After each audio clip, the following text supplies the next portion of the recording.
Okay. So let's call the meeting of the Corporate Governance Committee to order. Now that a quorum is not present, but we will hold a meeting nonetheless and report our findings to the board. Mr. Kurz, are there any speakers registered who wish to be heard? There are no public speakers. Hearing none, then I presume everyone has had a chance to review the minutes. Are there any changes or corrections? If there are none, may I have a motion to approve? Second, all in favor? We recommend that the minutes be approved. Then I will ask Lamont to take us through the rest of the... are there any changes to the work plan? We are not recommending any changes to the work plan. It remains substantially the same as before. Then please take us through the remainder of the agenda. Okay. Each year, I review for this committee the MTA's compliance with the procurement lobby law. We have confirmed with each of the MTA agencies that they have policies in place. We have reviewed those policies to ensure that they are still compliant with the requirements of the procurement lobby law, and we have determined that there have been no violations at this point by any MTA agencies of the requirements of the procurement lobby law. Any questions? Review of MTA bylaws. Each year, this committee is required to review the MTA and the MTA agency bylaws, which we begin on page 6 of your committee books. We are not recommending any changes to the bylaws at this time. Review of governance principles. Each year, this committee is required to review the MTA's governance principles contained on page 69 of your committee book. We are not recommending any changes to the MTA governance principles at this time. Each year, this committee is required to review the MTA's whistleblower policy, which is contained... I'm sorry, yes. So I'm truly a glutton for punishment because I read this over the weekend. Page 71 of 232, I did a one. 71? 71, functions, the paragraph 2, functions of the MTA Board. The board shall meet no less than 11 times a year. That paragraph, I'll just give you a second to pull it up. Page 71. Page 71 of the book. Yeah. So paragraph A states, we will provide counsel and oversight in the evaluation, development, and compensation of senior management, which is a very typical role of most boards, as I do with my clients, and I've provided to and sat in on clients' board meetings where we do that same thing, evaluating the EVPs or chief executive officers of divisions. I don't have a knowledge that we've done that, at least in my 2.25 years on the board. So is that a matter of course we do? How does that work? Oh, Dr. Metzger is smiling at me because she remembers a fragment of past conversation. Is this history repeating itself? Yes, but there's nothing wrong with deja vu. In this case, it is all over again.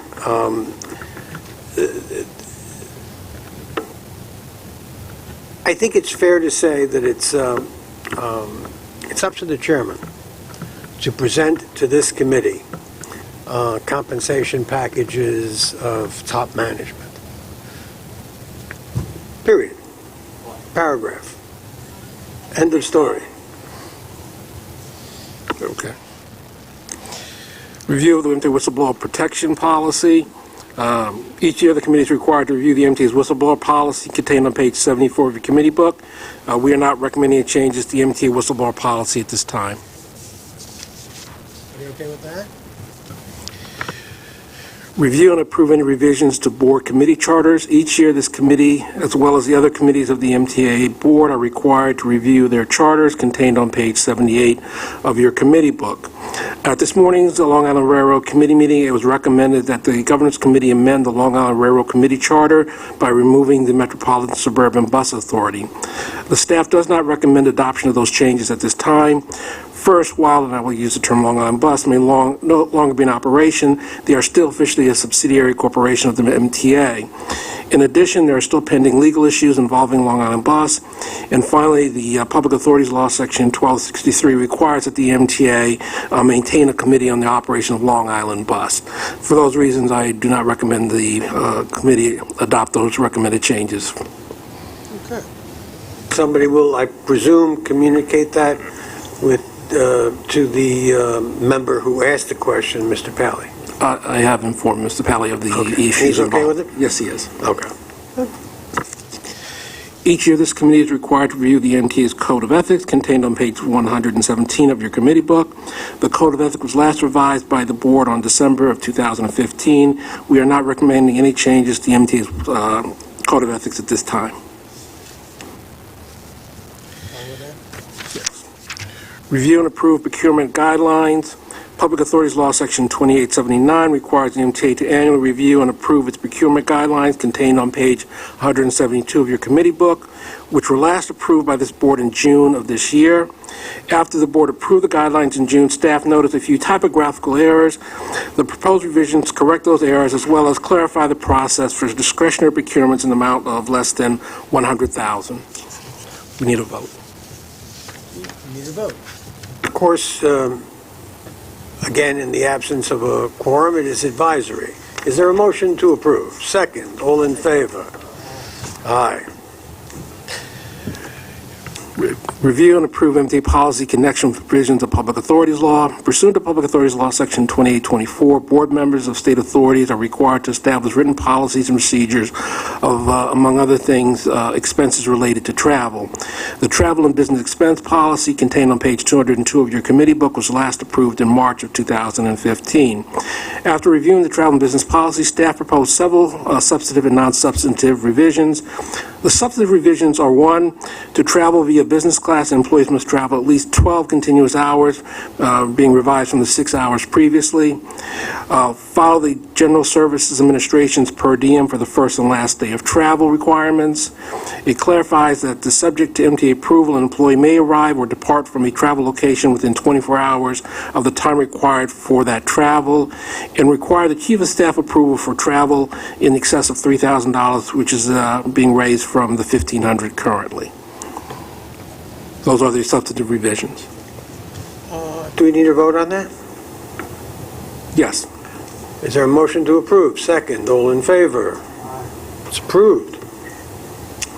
Review and approve personal property disposition guidelines. Public Authorities Law Section Public Authorities Laws require the MTA approve guidelines regarding the disposition of property. The all-agency guidelines for the disposal of personal property contained on page 224 of your committee book were last revised by the board on March 2016. The staff proposes substantive and non-substantive revisions. The substantive revisions relate to amendments of Public Authorities Law, Section 553, 1204, and 1265, which changed the threshold of personal property by auction from $15,000 to $500,000. It also created a requirement that public auction be advertised. We are making these proposed revisions to ensure compliance with those provisions of the Public Authorities Law. Okay. Motion to approve. Second, any discussion? All in favor? Passes. That's it. That's it. And we're done. So is there a motion to adjourn? Second, all in favor? This meeting is adjourned. Thank you. Thank you.